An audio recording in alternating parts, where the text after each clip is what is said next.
Hello friends, welcome to our channel. இதுதான் Aravindan's creation. நாம் இந்த வீடியோ என்ன பார்க்க போகிறோம்னா, ஸ்பைடர்மேனோட brand new day trailer release ஆயிருந்தது. இப்போது அதை பற்றின பிரேக் டவுன் பார்ப்போம். ஃபஸ்ட்டு ஷார்ட்லேயே ஸ்பைடர்மேன் வந்து தலைகீழாக இருந்துக்கிட்டு எம்ஜே நெட்டோ எம்ஐடிக்கு போயிட்டு வந்த எக்ஸ்பீரியன்ஸை பற்றி ஷேர் பண்ணுறதை இன்ஸ்டாகிராமில் அவர் பார்த்துட்டு இருக்கிறாரு. இந்த ஷார்ட்லேயே அவர் ரிஸ்ட்டில் வந்து வெப் ஷூட்டர்ஸ் வந்து இருக்கிறத நம்ம நோட் பண்ணலாம்.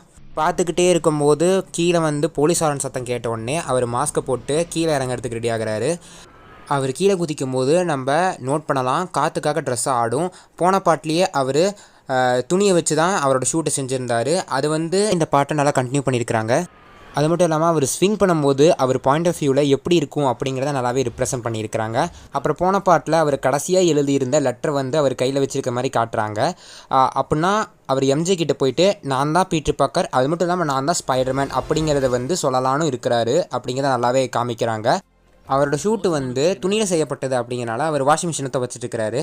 அப்புறம் ஸ்பைடர்மேன் நல்லா பெரிய பெரிய வில்லன்ஸ் கூட சண்டை போட்டு அந்த சிட்டியை காப்பாற்றுறதுனால அவங்க கவர்மெண்ட் வந்து கீ டு த சிட்டி அப்படிங்கிறத வந்து ஒரு ப்ரெசண்ட்டாக ஸ்பைடர்மேனுக்கு கொடுக்குறாங்க. அதை வந்து டிவியில் நெட்டும் எம்ஜியும் பார்த்துட்டு இருக்காங்க. அப்போ எம்ஜியோட ஃபேஸை மட்டும் நோட் பண்ணி பாருங்களேன். அவங்க வந்து எங்கேயோ பழகின மாதிரி இருக்கே அப்படிங்கிற ஒரு ரியாக்ஷனோட இருக்கிற மாதிரி இருக்கும். ஏன்னா அவங்களுக்கு பீட்டர் பார்க்க தெரியாது, ஆனால் ஸ்பைடர்மேன் கூட பழகின ஞாபகங்கள் அவங்களுக்கு இருக்க தானே செய்யும். அதனால் எங்கேயோ பார்த்த மாதிரி இருக்குது அப்படின்னு சொல்லிட்டு பார்த்துட்டு இருக்கிறாங்க. அது மட்டும் இல்லாமல் நீங்கள் கடைசியாக அந்த ட்ரைலர் கடைசியில் நீங்கள் நோட் பண்ணி பார்த்தீங்கன்னு வச்சுக்கோங்களேன், அவங்க பின்னாடி வந்து நிறையா ஃபோட்டோஸ் ஸ்பைடர்மேன் பற்றினது இருக்கும். அதுலேயே தெரியுது அவங்க ஸ்பைடர்மேனோட ஐடென்டிட்டியை கண்டுபிடிக்கணும் அப்படின்னு நினைக்கிறாங்க. ஏன்னா ஸ்பைடர்மேனோட ஐடென்டிட்டி தெரிஞ்சதுன்னா மேபி அவங்களுக்கு ஞாபகம் வரலாம் அப்படின்னு நினைக்கிறாங்க அவங்க, ஆனால் அவங்களுக்கு ஞாபகம் வராது. ஷார்ட்லேயே ஸ்பைடர்மேன் டேங்கை துரத்திட்டு மாதிரி காமிச்சிருப்பாங்க. அப்போ வந்து பனிஷர் வந்திருப்பார். பனிஷர் எப்படி வந்திருப்பாருன்னா, கடைசியாக அந்த பின்குயின் சீரீஸில் கிங் பென் அடைச்சி வச்சிருப்பார்ல, அதுலேருந்து தப்பிச்சார்னு நினைக்கிறேன். அதனால் அவர் வெளில இப்போ இருக்கிறாரு. அவர் வந்து ஸ்பைடர்மேனுக்கு உதவியாக தான் இருக்கிறாரு. ஒரு அந்த டேங்கை வந்து பிடிக்கிறதுக்காக அவர் ஹெல்ப் பண்ணும்போது அந்த டேங்கை ஷூட் பண்ணான்னு பார்ப்பாரு. டேங்க் ஷூட் பண்ண நிறைய பேர் இறந்து போயிடுவாங்கல்ல, அதனால் ஸ்பைடர்மேன் டேங்கை ஷூட் பண்ண வேணாம் அப்படின்னு சொல்லியிருப்பாரு. ஆனால் ஏன்னா அவருக்கு தான் நோக்கில் பாலிசி இருக்குல்ல. ஆனால் பனிஷருக்கு அப்படி கிடையாது. பனிஷர் வந்து ஸ்பைடர்மேனே ஷூட் பண்ணியிருப்பாரு. ஸ்பைடர்மேன் மறுபடியும் எகிரி வந்து அடிச்சுட்டு வீட்டுக்கு போய் சேர்றா அப்படின்னு சொல்லியிருப்பாரு. நானும் என்னமோ பனிஷருக்கு சும்மா சின்ன ரோல் தான் இருக்குன்னு நினச்சேன். ஐ திங்க் பனிஷருக்குமே ஒரு பெரிய ரோல் இருக்குங்க தான் இதுலேருந்து தெரியுது. அப்புறம் நெக்ஸ்ட்டு ஷார்ட்லேயே என்ன காமிச்சிருப்பாங்கன்னா, நெட்டும் எம்ஜேவும் ஸ்பைடர்மேனோட நெய்பராகவே வந்திருக்கிறாங்க அப்படின்னு சொல்லி காமிக்கிறாங்க. அவங்க வந்து ஒரு பார்ட்டி நடத்தும் போது தான் பீட்டர் பார்க்கர் வந்து ஐ திங்க் உள்ளே போயிருந்துருக்கிறாரு. அங்கே போனோடனே எம்ஜிக்கு புது பாய் ஃப்ரெண்ட் இருக்கிறத பார்த்தோன்னே அவள் ஹாப்பியாக தானே இருக்கா, அவகிட்ட இதுக்கு மேலே ஏதாவது உண்மையை சொல்லணுமா அப்படின்னு சொல்லி தோணுது.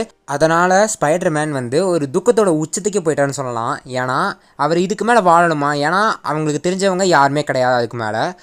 இதுக்கு மேலே நான் வாழணுமா அப்படின்னு நினைக்கிறதுனால தான் அவருக்கு உள்ளார அந்த மியூட்டேஷனே ஸ்டார்ட் ஆகுது அப்படின்னு நினைக்கிறேன். அப்புறம் லீக்ஸில் கிடச்ச மாதிரியே நெக்ஸ்ட் ஷாட்டில் வந்து அவர் குக்கூன்லேருந்தே வர மாதிரி காமிச்சிருப்பாங்க. அவர் கையில் வந்து ஆர்கானிக் ஷூட்டர்ஸ் கிடையாது. திடீர்னுட்டு அவர் கையை வந்து என்ன பண்ணுறாருலாம் சரியாக காமிக்கலைங்க. அவர் கையிலேருந்து ஒரு ஆர்கானிக் வெப் வர மாதிரியும் அவர் தோங்குற மாதிரியும் காமிச்சிருப்பாங்க. அதுலேருந்து தான் அவருக்கு மியூட்டேஷன் ஸ்டார்ட் ஆக ஆரம்பிக்குது. ஐ திங்க் இந்த படத்தில் வந்து மேன் ஸ்பைடரே காமிக்க போகிறாங்க தானே நினைக்கிறேன் நான். அதுக்கப்புறம் ஸ்பைடர்மேனை ஸ்கேன் பண்ணுற மாதிரி தான் காமிக்கிறாங்க. அவர் ஸ்கேன் பண்ணும்போதே அவர் அவேராக தான் இருக்கிறாரு. தான் வந்து பீட்டர் பார்க் தான் ஸ்பைடர்மேன் அப்படின்னு காமிக்கக்கூடாதுங்கிறதுனால அவர் ஷூட் போட்டு தான் அந்த ஸ்கேனுக்குமே நிற்கிறாரு. அதில் வந்து காமிச்சாங்கன்னா நிறைய மியூட்டேஷன்ஸ் இருக்குது, சூப்பர் ஸ்ட்ரென்த் அதிகமானது, அப்புறம் ஆர்கானிக் வெப் வந்து இன்னும் ஸ்ட்ராங்காக கிடச்சிருக்கிறது அப்படிங்கிற மாதிரி தான் ஐ திங்க் அந்த ஸ்கேனை காமிக்கிறாங்க, எனக்கு தெரியல. அதுக்கப்புறம் ப்ரூஸ் பேனர் கிட்ட வந்து அவர் போகிறாரு. ப்ரூஸ் பேனர் கையில் நோட் பண்ணி பார்த்தீங்கன்னா ஒரு காண்ட்லெட் மாதிரி இருக்கும். ஐ திங்க் அந்த ஹல்க்கு பிரச்சனை, அந்த கேப்டன் அமெரிக்கா பிரேவ் நியூ வேர்ல்டில் வந்து பிரசிடென்ட் கூட ஹல்கா மாதிரி இருப்பார்ல, அந்த பிரச்சனைக்கு அப்புறம் ஹல்க்கு வந்து இதுக்கு மேலே எந்த பிரச்சனையும் பண்ணிடக்கூடாது அப்படிங்கிறனால அவங்க கையில் வந்து காண்ட்லெட் மாட்டி விட்டுருக்குறாங்கன்னு நினைக்கிறேன். அந்த காண்ட்லெட் மூலிமா தான் ஹல்க்கை வந்து கண்ட்ரோல் பண்ணிவிட்டு ப்ரூஸ் பேனராக அவர் வெளில இருக்கிறாரு அப்படின்னு நான் நினைக்கிறேன். ஏன்னா அவர் கையில் கூட க்ரீன் கலரில் அந்த டாட் இருக்குது. அதுக்கப்புறம் ப்ரூஸ் பேனர் கிட்ட பேசும்போது மியூட்டேஷன்ஸ் வந்து டிஎன்ஏ அளவுக்கு மியூட்டேஷன்ஸ் போக ஆரம்பிச்சதுன்னா இது வந்து ரொம்ப பெரிய பிரச்சனையாக தான் இருக்கும் அப்படின்னு அவர் சொல்லுவார். இதுலேருந்தே தெரியுது. ஏன்னா ப்ரூஸ் பேனருமே டிஎன்ஏ அளவுக்கு மியூட்டேஷன்ஸ் போனதுனால தான் அவர் ஹல்காவே மாற ஆரம்பித்தார். ஐ திங்க் ஸ்பைடர்மேனுமே ஒரு மியூட்டன்ட்னு காமிக்கிறதுக்கான நிறைய வாய்ப்புகள் இருக்குது இந்த படத்தில். அதுக்கப்புறம் ஸ்பைடர்மேன் ஒரு இடத்துல இருக்க மாதிரி காமிச்சிருப்பாங்க. அந்த இடத்துல ஃபுல்லி வெப்பாகவே இருக்கிற மாதிரி இருக்குது. அது வந்து ஐ திங்க் அந்த வில்லனோட பிளேஸாக தான் இருக்கும். ஏன்னா அவங்க க்ரீன் கலர் ஸ்வெட்டர் போட்டு குள்ளா வந்து எல்லோ கலரில் போட்டிருப்பாங்க. க்ரீன் அண்ட் எல்லோ காம்பினேஷன் வந்து ஜீன் கிரே அப்படின்னு சொல்லிட்டு நிறைய பேர் சொல்கிறாங்க. அதுக்கான வாய்ப்பு கூட நிறையாவே இருக்குது. அந்த இடத்துல இருக்க நிறைய வெப்ஸை பார்த்தோன்னே நிறைய பேர் ஷாத்ரான்னு சொல்கிறீங்க. மேபி அதுக்கான வாய்ப்புகளும் நிறையா இருக்குது. ஏன்னா நோவே ஹோமுக்கு அப்புறம் ஏன்னா நோவே ஹோம் கடைசி சீனில் கூட வல்ச்சர் வந்து மோபியஸோட டைமென்ஷனுக்கு போன மாதிரி காமிச்சிருப்பாங்க. அந்த பிரச்சனைக்கு முடிஞ்சதுக்கப்புறம் அந்த இடத்துக்கு டைமென்ஷனுக்கு போயிருக்காங்கன்னா மேபி வேறு டைமென்ஷன்லேருந்து கூட வந்த மாதிரி காமிச்சிருக்கா ஷாத்ரா.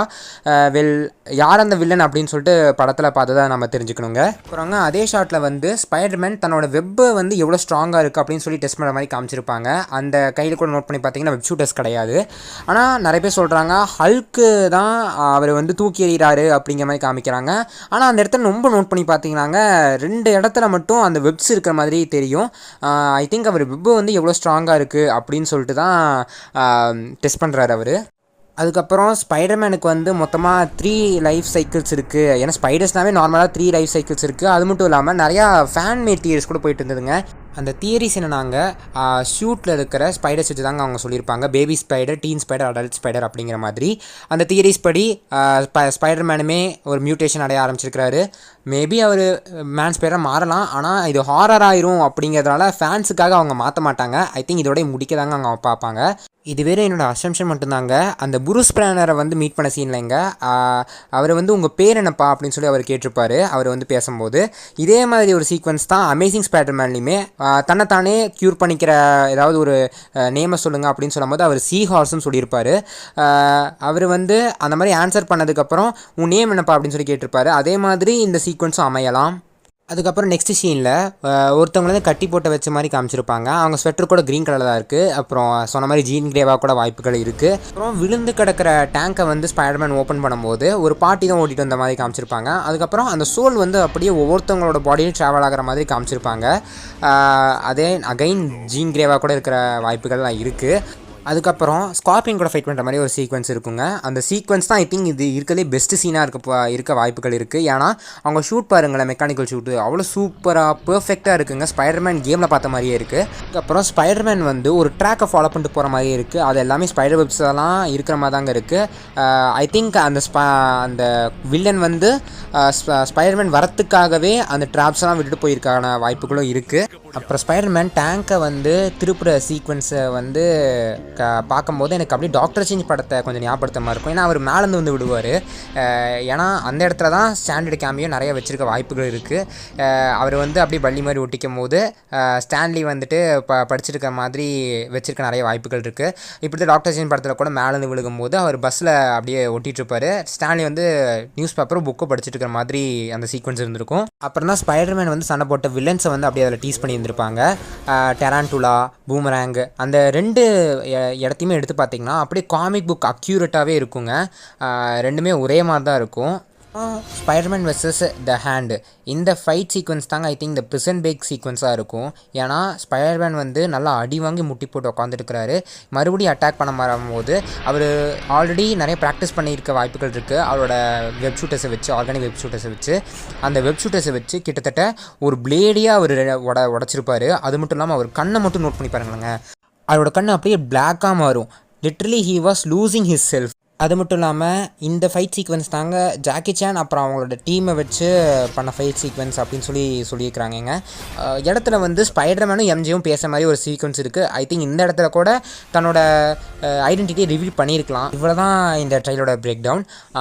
எத்தனை பேர் இந்த படத்தை தேட்டரில் போய் பார்க்கணும்னு சொல்லிட்டு அவளாக இருக்கீங்கன்னு சொல்லிட்டு கமெண்ட்டில் சொல்லுங்கள். அப்புறம் இன்னும் நிறையா வீடியோஸ் போடணும் அப்படின்னா நீங்கள் கமெண்ட்டில் சொல்லுங்கள்.